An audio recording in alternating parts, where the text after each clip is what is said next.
Hello मेरे प्यारे students, क्या हाल चाल। उम्मीद है आप स्वस्थ होंगे, मस्त होंगे और आपकी पढ़ाई एकदम शानदार तरीके से चल रही होगी। तो आइए आज पढ़ने वाले हैं क्लास 12 के रसायन विज्ञान में अध्याय 10 में जैव अणु में पढ़ने वाले हैं प्रोटीन के बारे में। तो प्रोटीन के बारे में ही हम अभी पढ़ रहे हैं। तो प्रोटीन की संरचना के बारे में पढ़ने वाले हैं। तो हमने संरचना के बारे में पिछले वीडियो में पढ़ा था, लेकिन आपको हम क्या करें, उसको 3D मॉडल में दिखाने वाले हैं। तो देखिए ये प्रोटीन की क्या है, ये प्राथमिक संरचना। प्राथमिक संरचना क्या होती है, सीधी जुड़ी होती है। तो यहाँ पर देखिए क्या सीधी जुड़ी हुई दिख रही है। अब ये हमारा कौन कौन सी संरचना है। तो प्राथमिक हमने प्रोटीन के क्या था, दो संरचनाओं के बारे में पढ़ा था, प्राथमिक और द्वितीयक। द्वितीयक में हमने दो प्रकार की संरचना के बारे में पढ़ा था, एक अल्फा हेलिक्स और एक बीटा शीट। तो यहाँ पर ये हमारा क्या है, ये हमारा प्रोटीन की क्या है, प्राथमिक संरचना। ये हमारी क्या है, प्राथमिक, ये हमारी क्या है, प्रोटीन की प्राथमिक संरचना। ये हमारी क्या है, प्राथमिक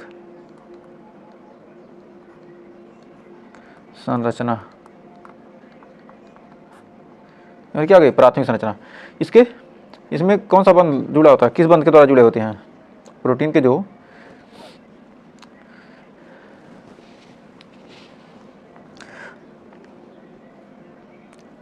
अल्फा एमिनो अम्ल किससे जुड़े होते हैं, पेप्टाइड बंध के द्वारा। पेप्टाइड बंध के द्वारा क्या होते हैं, अल्फा एमिनो अम्ल क्या होते हैं, जुड़े होते हैं। तो पेप्टाइड बंध के द्वारा क्या होते हैं, जुड़े होते हैं। और हमारी प्रोटीन की क्या है, ये द्वितीयक संरचना है। ये हमारी प्रोटीन की द्वितीयक संरचना है। कौन सी संरचना है, द्वितीयक संरचना, द्वितीयक। ये हमारी द्वितीयक क्या है, संरचना है, द्वितीयक संरचना है। इनके बीच कौन सा बंध होता है, किस बंध द्वारा जुड़े होते हैं, इनके बीच क्या होता है, कौन सा बंध होता है, इनके बीच कौन सा बंध होता है। ये हमारा क्या है, ये हमारा अल्फा हेलिक्स है। ये हमारा क्या है, अल्फा हेलिक्स।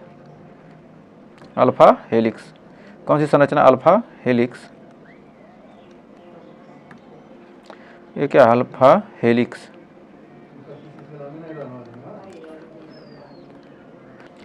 Alpha helix. और ये क्या, कुंडली के रूप में क्या इसे कहेंगे, कुंडलित, कुंडलीय।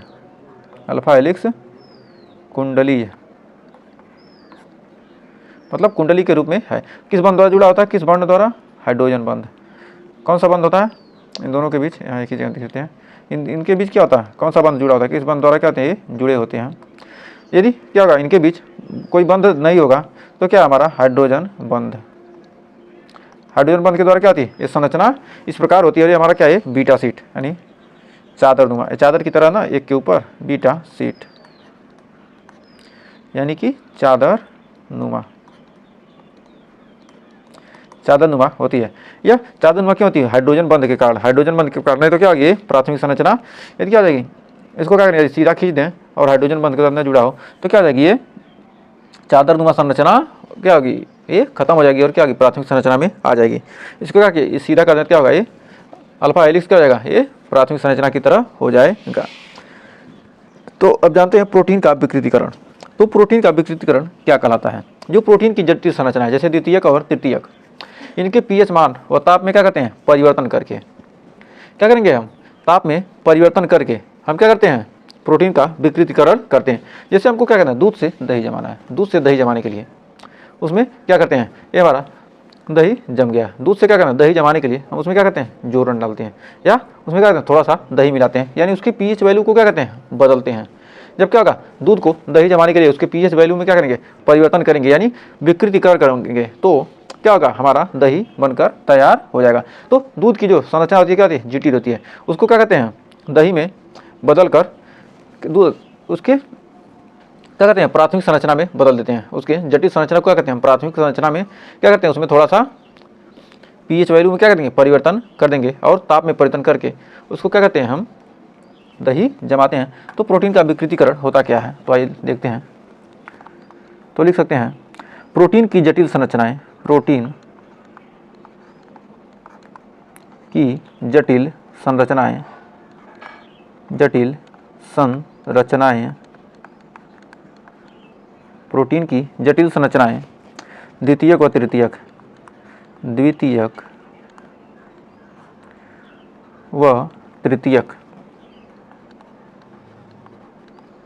द्वितीयक व तृतीयक में, मतलब जो प्रोटीन की जड़ी संरचना क्या है, द्वितीयक प्रोटीन और तृतीयक प्रोटीन में क्या करते हैं, संरचनाएं में पीएच मान व ताप में, पीएच मान व ताप में,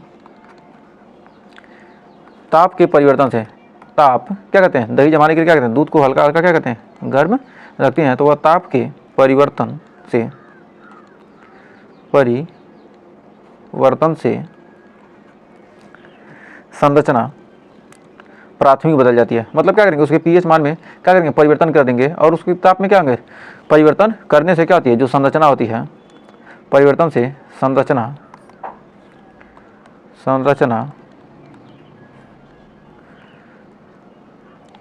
परिवर्तन से सरल संरचना, परिवर्तन से क्या होती है, सरल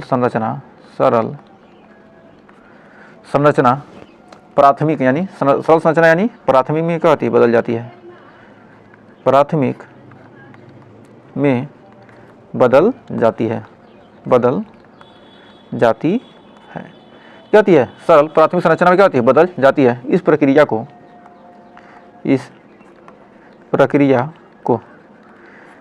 मतलब क्या कहते हैं, द्वितीयक और तृतीयक संरचना को क्या करना, प्राथमिक संरचना में बदलना, प्रोटीन की प्राथमिक संरचना में क्या करना, बदलना, क्या कहलाता है, प्रोटीन का विकृतीकरण कहलाता है। या इस प्रक्रिया को प्रोटीन का विकृतीकरण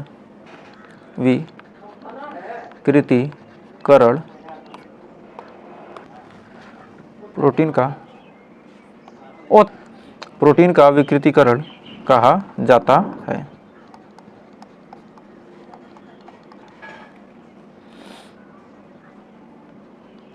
प्रोटीन का क्या करता है, विकृतीकरण कहा जाता है। जब प्रोटीन क्या करते हैं, जटिल संरचना को क्या करते हैं, हम प्राथमिक संरचना में परिवर्तित करते हैं, किसके द्वारा, पीएच मान व ताप के परिवर्तन के द्वारा। तो क्या होता है, इस प्रक्रिया को हम क्या कहते हैं, प्रोटीन का विकृतीकरण कहते हैं। मान लीजिए क्या यहाँ पर एक प्रोटीन की क्या जटिल संरचना, यानी ये हमारा क्या दूध है, ये हमारा दूध है, इसकी क्या करेंगे, पीएच मान में क्या करेंगे, परिवर्तित, पीएच मान को क्या करेंगे, पीएच मान को क्या करेंगे, कम कर देंगे, पीएच मान को क्या करेंगे, घटा देंगे, और ताप क्या करेंगे, अधिक कर देंगे, ताप अधिक। जब क्या करते हैं, ताप अधिक कर देते हैं और पीएच मान को घटा देते हैं, तो क्या हो जाती है, दही की संरचना प्राप्त हो जाती है। तो हमारा क्या है, दूध से दही, मतलब क्या करेंगे, उसको हल्का सा गर्म करके उसके पीएच मान में परिवर्तन करने के लिए उसमें जोरन डाल देते हैं, या हल्का सा क्या कहते हैं, दही उसमें डाल देते हैं, जिससे क्या होता है, उसका पीएच में क्या होता है, परिवर्तन होता है, मतलब हल्का सा खट्टा हो जाता है, इधर क्या होता है, और दूध का क्या दही के रूप में क्या होता है, प्राप्त हो जाता है। तो उम्मीद है प्रोटीन का विकृतीकरण आपको अच्छे से समझ में आ गया होगा। फिर अब जानते हैं न्यूक्लिक अम्ल। न्यूक्लिक अम्ल होते क्या हैं, न्यूक्लिक अम्ल के बारे में हमने आपको पहले से ही बताया था। तो न्यूक्लिक अम्ल काम क्या करते हैं, ये क्या है, अनुवांशिक लक्षण है, ये वे जैव जो क्या कहते हैं, अनुवांशिक लक्षणों के प्रति क्या होते हैं, उत्तरदायी होते हैं। जैसे एक पीढ़ी से दूसरी पीढ़ी में क्या होता है, परिवर्तन किसके द्वारा होता है, इसी के द्वारा होता है। एक पीढ़ी से क्या होते हैं, दूसरी पीढ़ी में जो भी लक्षण आते हैं, ये क्या होते हैं, न्यूक्लिक अम्ल की वजह से आते हैं। और इनकी एकल इकाइयाँ क्या होती हैं, न्यूक्लियोटाइड होती हैं। न्यूक्लिक अम्ल की एकल इकाइयाँ न्यूक्लियोटाइड होती हैं। न्यूक्लिक अम्ल दो प्रकार के होते हैं, एक डीएनए होता है और एक आरएनए, जो क्या करता है, हमारी अनुवांशिक लक्षणों को बारे में बताता है कि पिता कैसे थे, उनके बेटे, पिता का लक्षण बेटे में, बेटे के लक्षण उसके बेटे में, इस पर क्या होता है, चलती रहती है। ये किसी कारण, न्यूक्लिक अम्ल के कारण। तो उम्मीद है आपको थोड़ा बहुत न्यूक्लिक अम्ल के बारे में जानकारी हुई होगी। तो हमने पहले आपको थोड़ा सा शुरू में जब हमने इंट्रोडक्शन दिया था, तो आपको उदाहरण के द्वारा भी समझाया था कि जो शक्ल होती है, बेटे की शक्ल बाप से क्या होती है, हल्का फुल्का जरूर क्या होती है, मिलती है, किसके कारण, ये न्यूक्लिक अम्ल की वजह से, यानी अनुवांशिक लक्षणों के वजह से होता है। तो लिख सकते हैं कि वे जैव अणु जो अनुवांशिक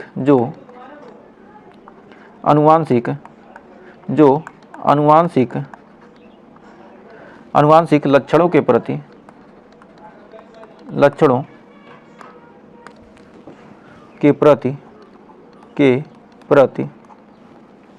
उत्तरदायी होते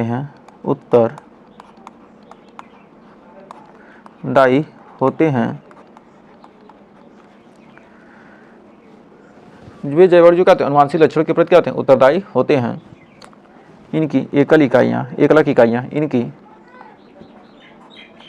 1 लाख इकाइयाँ, 1 लाख इकाइयाँ, 1 लाख इकाइयाँ न्यूक्लियो न्यूक्लियोटाइड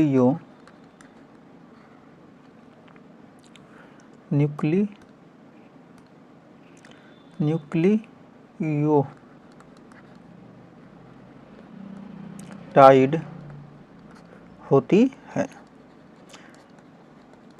इनकी एकल इकाई क्या होती है, न्यूक्लियोटाइड होती है। तो हम जानते हैं कि न्यूक्लिक अम्ल, जो हमारा न्यूक्लिक अम्ल है, न्यूक्लिक अम्ल में क्या होती हैं, 2 चीज़ें होती हैं। एक होता है हमारा DNA और एक होता है RNA। न्यूक्लिक अम्ल क्या है, न्यूक्लिक अम्ल में हमारी 2 चीज़ें होती हैं, पहला है DNA और RNA। तो DNA का फुल फॉर्म होता है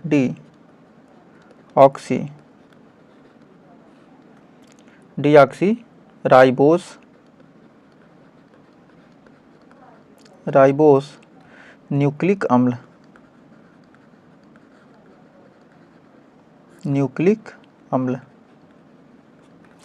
और हमारा RNA का होता है राइबोस न्यूक्लिक अम्ल, राइबोस न्यूक्लिक अम्ल। तो DNA और RNA में क्या हो गया, डीऑक्सी राइबो न्यूक्लिक अम्ल, राइबोस न्यूक्लिक अम्ल, और RNA राइबोस न्यूक्लिक अम्ल।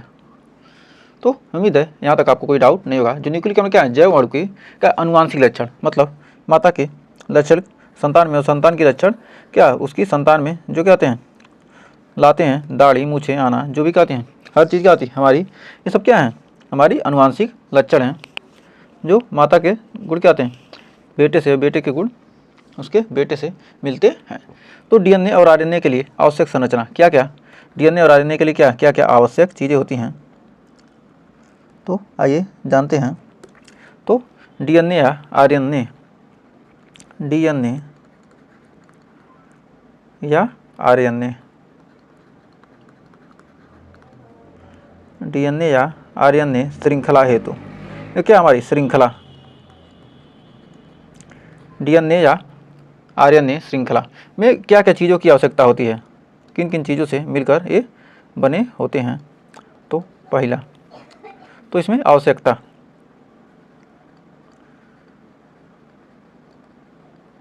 DNA किससे मिलकर बना होता है और RNA किससे मिलकर बना होता है, दूसरा, फिर है तीसरा।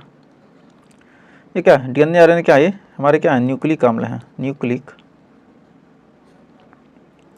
अम्ल। किन चीज़ों से मिलकर बना होता है, DNA और RNA क्या किसे बनते हैं,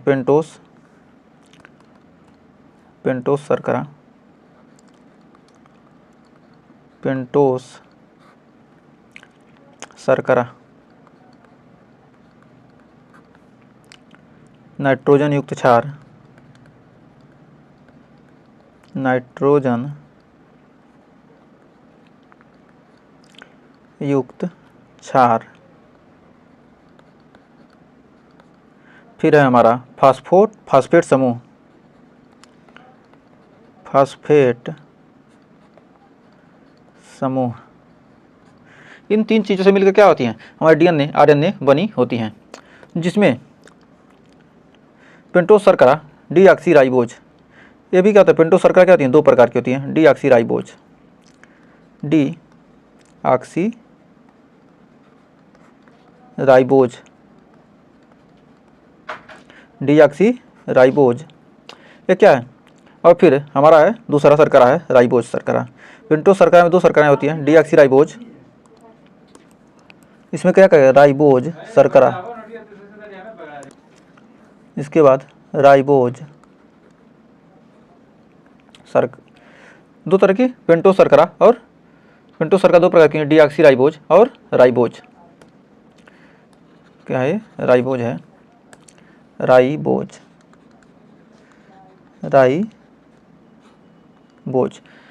तो जो हमारे नाइट्रोजन युक्त क्षार होते हैं ये भी क्या होते हैं, दो प्रकार के होते हैं। एक होते हैं एडिनिन, ग्वानिन, थायमिन और साइटोसिन। इससे क्या आता है, ये डीएनए में पाए जाते हैं। और यहाँ पर डीऑक्सीराइबोज किसके लिए, डीएनए के लिए, डीएनए के लिए। और हमारा राइबो शर्करा किसके लिए होता है, आरएनए के लिए, आरएनए के लिए। फिर एडिनिन, ग्वानिन, थायमिन, साइटोसिन, एजीटीसी किस में होते हैं, डीएनए के लिए। और हमारा दूसरा होता है एजीयूसी, एजीयूसी किस में होते हैं, आरएनए। एजीयूसी क्या होता है, आरएनए के लिए होता है। जो हमारे फास्फेट समूह होते हैं यानी PO3 माइनस, PO4 का 3 माइनस, ये क्या हमारा फास्फेट समूह। तो ए से हमारा फुल फॉर्म क्या हो जाएगा, ए से हो जाएगा क्या, एडानिन, एडानिन,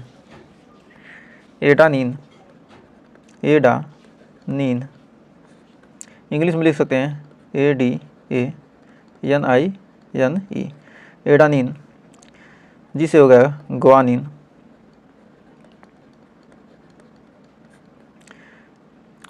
टी से होगा थायमिन,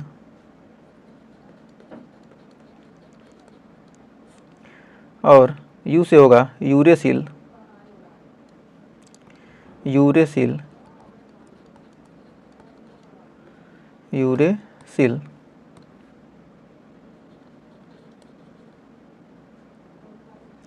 फिर सी से होगा साइटोसिन,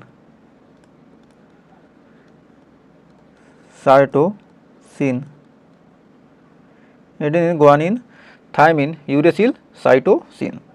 तो इसको इंग्लिश में लिख सकते हैं, एडेनिन, ग्वानिन को GUANI,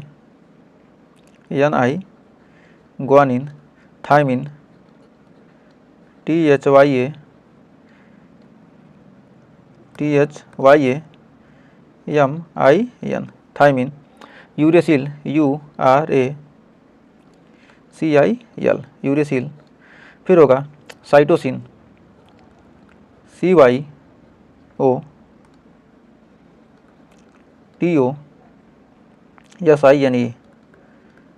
साइटोसिन। तो एडानिन, ग्वानिन, थायमिन, साइटोसिन। तो इस प्रकार ये क्या आ गए हमारी, इनके फुल फॉर्म हो गए। जो डीएनए में क्या पाया जाता है, AGTC, और आरएनए में AGUC। तो अब आइए देखते हैं यहाँ पर जो हमारा राइबोज शर्करा है, बीटा डी राइबोज, एक क्या होता है, आरएनए के लिए, आरएनए की संरचना क्या होती है, बीटा डी राइबोज इस तरह होती है। इसे क्या है, राइबोज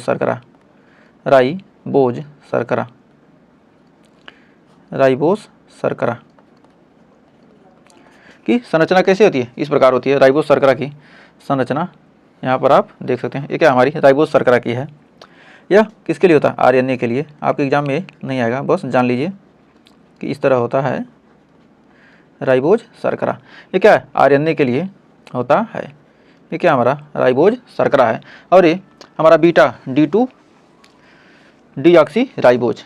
तो बीटा D2 डीऑक्सीराइबोज, यह हमारा पहला था बीटा डी राइबोज। और हमारा क्या है, बीटा D2 डीऑक्सीराइबोज। तो हमारा क्या है, डीऑक्सीराइबोज शर्करा है, डीऑक्सीराइबोज शर्करा, राइबोज या राइबोज शर्करा। यह किसके लिए होता है, हमारा डीएनए के लिए, डीएनए में क्या होता है, ए पाया जाता है, और आरएनए में क्या है, ए पाया जाता है। तो ये क्या है, ये दोनों क्या है, पेंटोज शर्करा है, राइबोज शर्करा और डीऑक्सीराइबोज शर्करा। फिर आइए आगे जानते हैं नाइट्रोजन युक्त क्षार कौन कौन से हैं। तो नाइट्रोजन युक्त क्षार हमने कौन कौन से पढ़े हैं, नाइट्रोजन युक्त क्षार, नाइट्रोजन युक्त क्षार पहला, दूसरा। आप बताना है आपको कमेंट में कि पहला कौन सा डीएनए के लिए है, और कौन सा एडेनिन, ग्वानिन, यूरेसिल, साइटोसिन। ये किसके लिए है?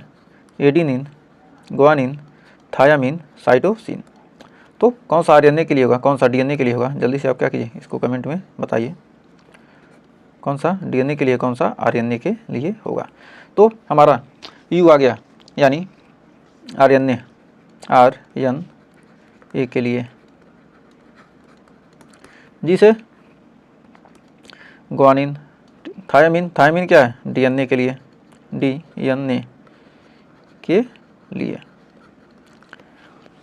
फिर हमारे जो क्या न्यूक्लियोटाइड और न्यूक्लियोसाइड, जो जिसमें क्या होते हैं नाइट्रोजन युक्त क्षारक होगा, वह क्या होगा? हमारा न्यूक्लियोसाइड होगा। ये हमारा क्या है? इसमें नाइट्रोजन युक्त क्षारक है, इसमें क्या है? नाइट्रोजन युक्त क्षारक, जन युक्त, नाइट्रोजन युक्त, हमारा क्या है इसमें? ये नाइट्रोजन युक्त, नाइट्रोजन युक्त क्या है? क्षारक है। और ये इसमें भी क्या है? ये भी नाइट्रोजन युक्त है, नाइट्रोजन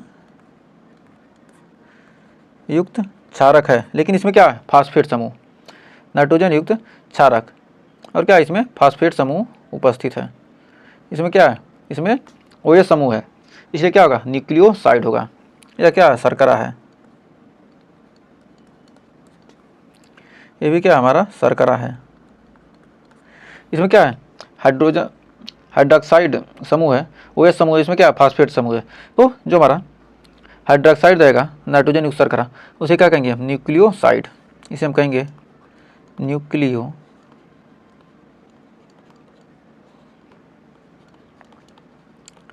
साइड। और जो हमारा फास्फेट समूह होगा वो क्या कहेंगे? Nucleotide, nucleotide.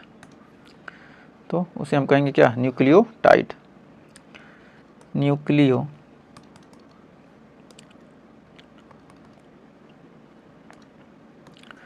कहेंगे हम इसे, क्या कहेंगे? न्यूक्लियोटाइड।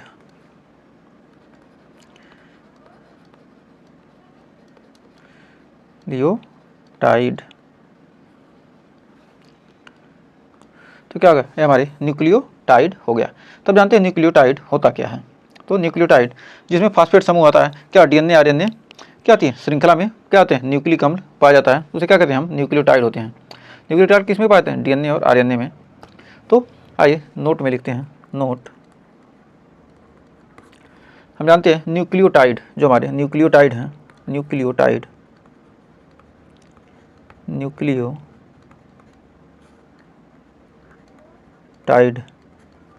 न्यूक्लियोटाइड इकाइयों को फास्फोडाइएस्टर, फास्फोडाइएस्टर,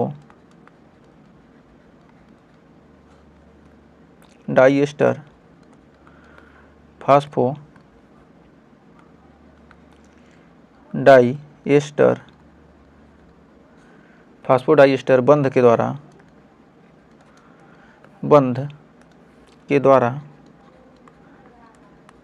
फास्फोडाइएस्टर बंध के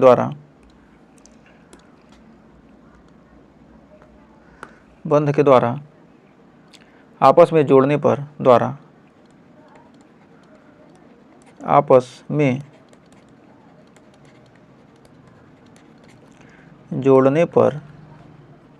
न्यूक्लिक अम्ल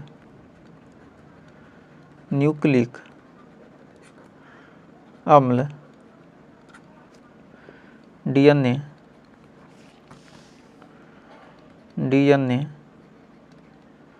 या आरएनए की श्रृंखला प्राप्त होती है, अम्ल की श्रृंखला प्राप्त होती है। जो हमारा क्या है? न्यूक्लियोटाइड है, इनकी इकाइयों को क्या करते हैं? फास्फोडाइएस्टर बंध के द्वारा क्या करेंगे? आपस में कई सारे न्यूक्लियोटाइड को क्या करते हैं? आपस में क्या करते हैं? जोड़ देते हैं फास्फोडाइएस्टर बंध के द्वारा। तो उसमें क्या होता है? हमें डीएनए और आरएनए क्या होते हैं? प्राप्त हो सकते हैं, जिससे क्या है? न्यूक्लिक अम्ल प्राप्त होते हैं। न्यूक्लिक अम्ल की क्या होती है? श्रृंखला प्राप्त होती है। तो न्यूक्लिक अम्ल को इसी कारण से पॉलीन्यूक्लियोटाइड भी कहा जाता है।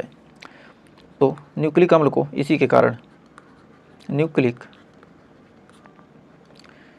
अम्ल को इसी कारण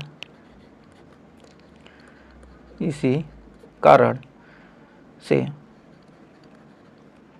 पॉलीन्यूक्लियोटाइड कहा जाता है।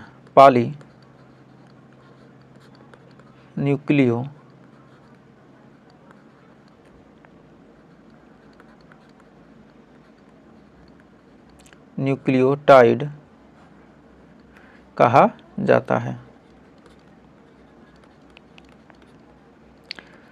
तो फास्फोडाइएस्टर ये नाम आ गया, तो ये होता क्या है, फास्फोडाइएस्टर बंध होता क्या है, तो इसको भी तो जानना जरूरी है। तो फास्फोडाइएस्टर बंध, अब जानते हैं फास्फोडाइएस्टर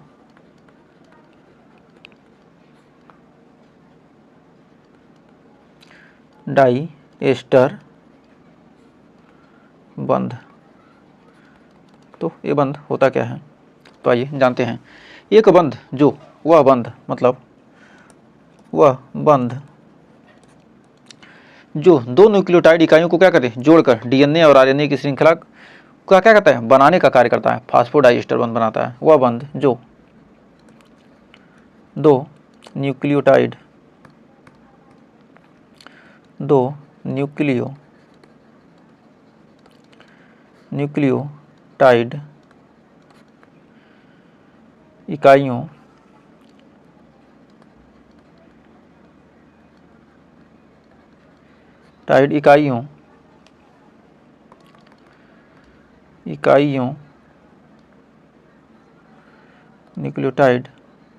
इकाइयों न्यूक्लियोटाइड इकाइयों एक सेकंड, इकाइयों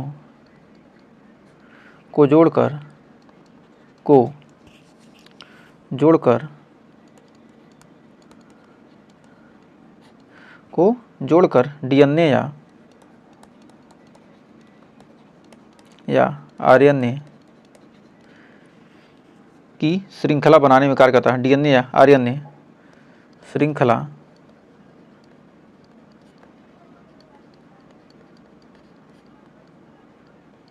बनाने में कार्य करता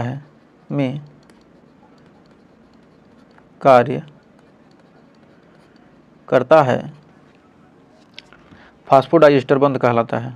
फास्फोडाइएस्टर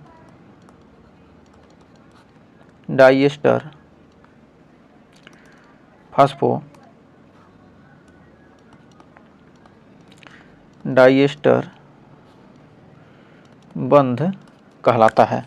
फास्फोडाइएस्टर बंध कहलाता है। उम्मीद है यहाँ तक आपको कोई डाउट नहीं होगा। तो अब जानते हैं डीएनए की संरचना और आरएनए की संरचना कैसी होती है।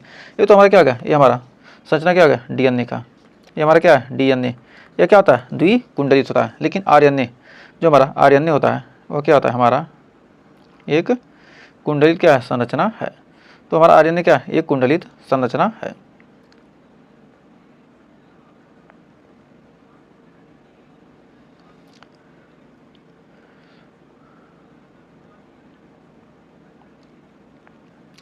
हमारा क्या है, जो आरएनए है एक कुंडलित क्या है संरचना है। तो ये हमारा क्या आ गया आरएनए की संरचना, ये हमारा क्या आ गया, ये हो गया आरएनए। ये क्या हमारा एक कुंडलीय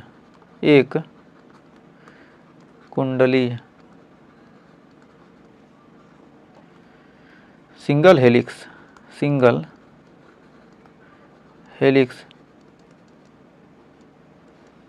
हमारा क्या एक कुंडली संरचना है। ये हमारा क्या होगा डीएनए की संरचना बनकर तैयार हो गई। अब देखते हैं आरएनए की संरचना कैसे बनाएंगे। तो ये क्या है हमारा आरएनए की संरचना, मतलब एक कुंडली, और डीएनए क्या है द्विकुंडलित। तो डीएनए की क्या होती है द्विकुंडली संरचना होती है। तो इसको हम ऐसे बना सकते हैं,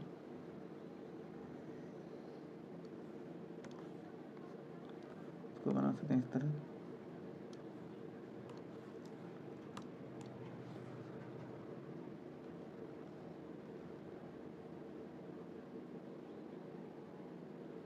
इस तरह से, फिर यहाँ से ऐसे,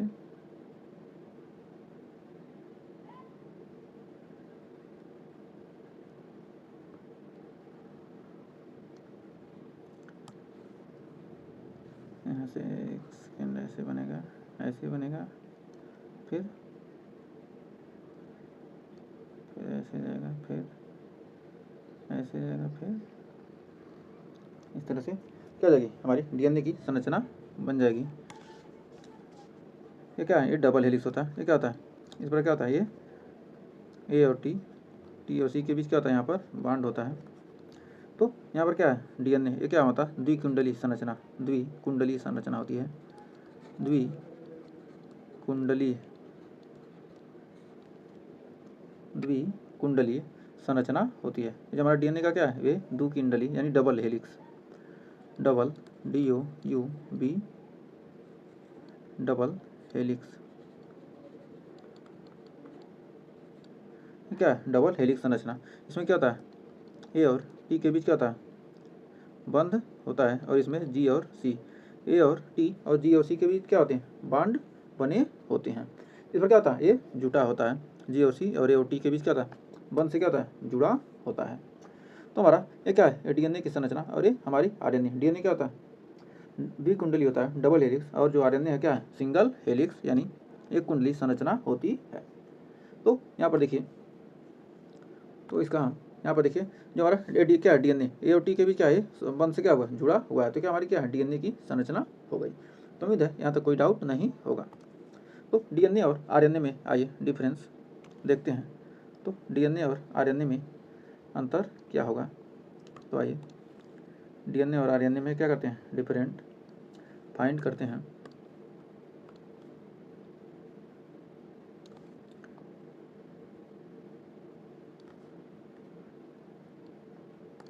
तो डीएनए और आरएनए में थोड़ा सा क्या कहते हैं, डिफरेंट हम निकाल लेते हैं। डीएनए और आरएनए में अंतर क्या होगा।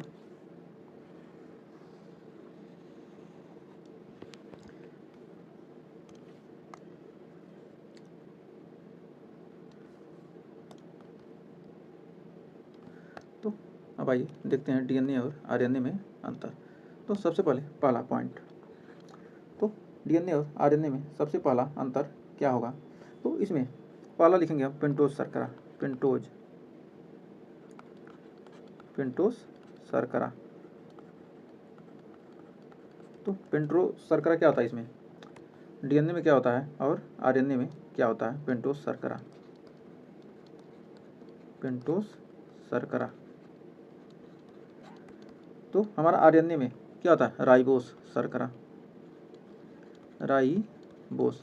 पेंटोज शर्करा में क्या होता है, राइबोस होता है, और हमारा डीएनए में क्या होता है, deoxy ribose, deoxy ribose,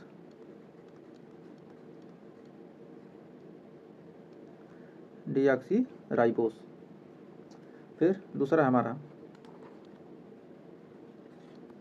nitrogen युक्त क्षार,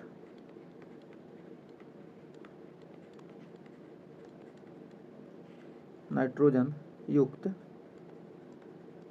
क्षार, नाइट्रोजन युक्त क्षार।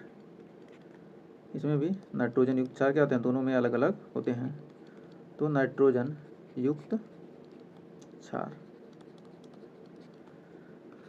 तो हमारा डीएनए में नाइट्रोजन युक्त क्षार क्या होते हैं, AGTC, AGTC। टी मतलब क्या हो जाएगा, थायमीन, टी मतलब थायमीन। और ये हमारा इसमें क्या होता है, नाइट्रोजन युक्त क्षार क्या होते हैं, AgUC, AgUC।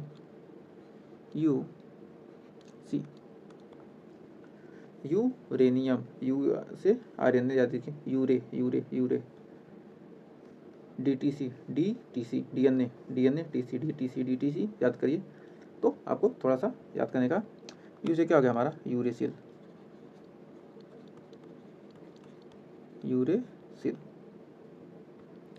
और क्या है यहाँ पर, यूरेसिल।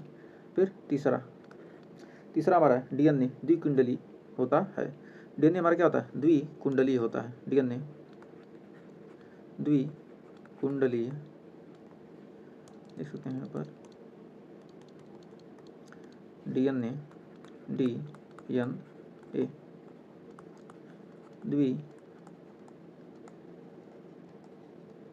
कुंडलीय होता है।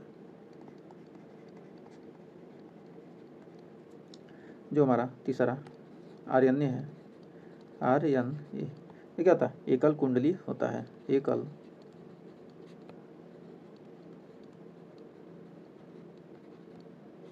कुंडलीय होता है। आर्यन्य क्या होता है? एकल कुंडली होता है। तो उम्मीद है यहाँ तक आपको कोई डाउट डीएनए और आरएनए में अंतर स्पष्ट हो गया होगा। तो अब आइए देखते हैं विटामिन। तो हमारा इस चैप्टर का लास्ट टॉपिक है विटामिन, और इसके हम नेक्स्ट वीडियो में इसके जो भी इंपॉर्टेंट क्वेश्चन है उसको करने वाले हैं। तो विटामिन, तो सबसे पहले हम जानते हैं विटामिन होता क्या है। तो विटामिन क्या होते हैं? हमारे शरीर को क्या कहते हैं? रोगों से क्या करते हैं? रक्षा करने का काम करते हैं। तो इन्हें हमें क्या आती है? हमारे शरीर को क्या आती है? बहुत ही कम मात्रा में क्या आती है? इसकी ज़रूरत होती है। ज़्यादा विटामिन हमारे शरीर को क्या करता है? हानिकारक भी हो सकता है। तो हमें क्या आती है? विटामिन की हमें अल्प मात्रा में ही आवश्यकता होती है। कह सकते हैं कि वे जैव अणु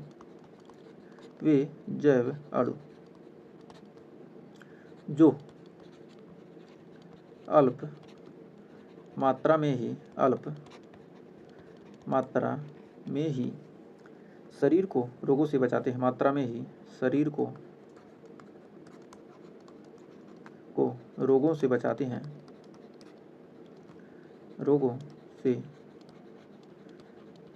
हैं, अल्प मात्रा में ही वे जैव अणु जो अल्प मात्रा में ही शरीर को रोगों से बचाते हैं। अल्प मात्रा में क्या कहते हैं? शरीर को रोगों से क्या कहते हैं? अल्प मात्रा में होते हैं लेकिन क्या कहते हैं? शरीर को रोगों से क्या कहते हैं? बचाते हैं। विटामिन कहलाते हैं, विटामिन कहलाते हैं। जो विटामिन क्या कहते हैं? हमारे शरीर को क्या कहते हैं? रोग प्रतिरोधक क्षमता को बढ़ाते हैं। वे हमारे क्या होते हैं? विटामिन दो प्रकार के होते हैं, एक जल में घुलनशील और एक वसा में घुलनशील। तो जल में घुलनशील विटामिन बी व सी हैं। तो विटामिन बी व सी, विटामिन बी व विटामिन सी क्या है? जल में घुलनशील। और विटामिन कीड़ा, विटामिन जो हमारा क्या है? कीड़ा, KEDA। तो ये क्या है? हमारा विटामिन कीड़ा KEDA ये क्या है? हमारे वसा में घुलनशील। तो हमारा जो जल में घुलनशील विटामिन है ये शरीर में अधिक समय तक नहीं रहते हैं। क्या होते हैं? ये जल से क्या होते हैं? जल में घुलनशील होते हैं, क्या होते हैं? या यूरिन के साथ क्या होते हैं? बाहर निकल जाते हैं। ये शरीर में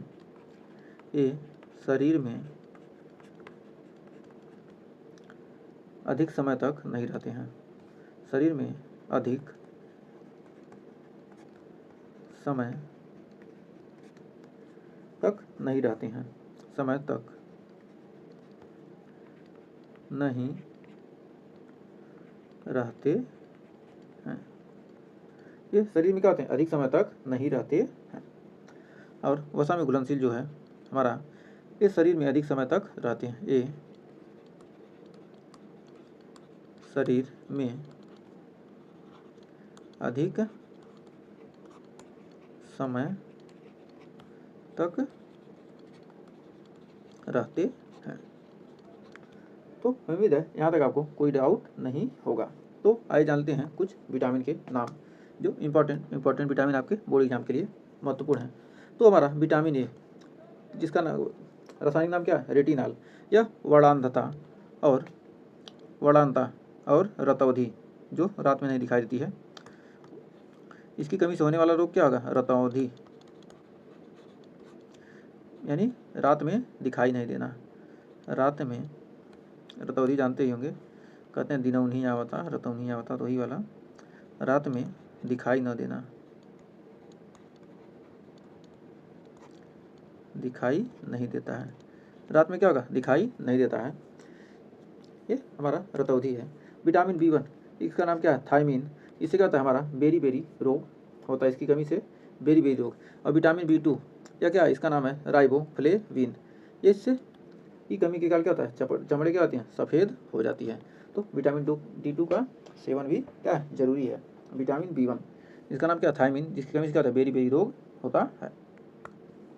फिर अगला है विटामिन B12, इसका साइनोकोबालामीन, इसका पूरा नाम है साइनोकोबालामीन, और इसकी कमी से क्या होता है? पीलिया और खून की कमी। विटामिन B12 की कमी से क्या होता है? पीलिया, खून की कमी हो जाती है।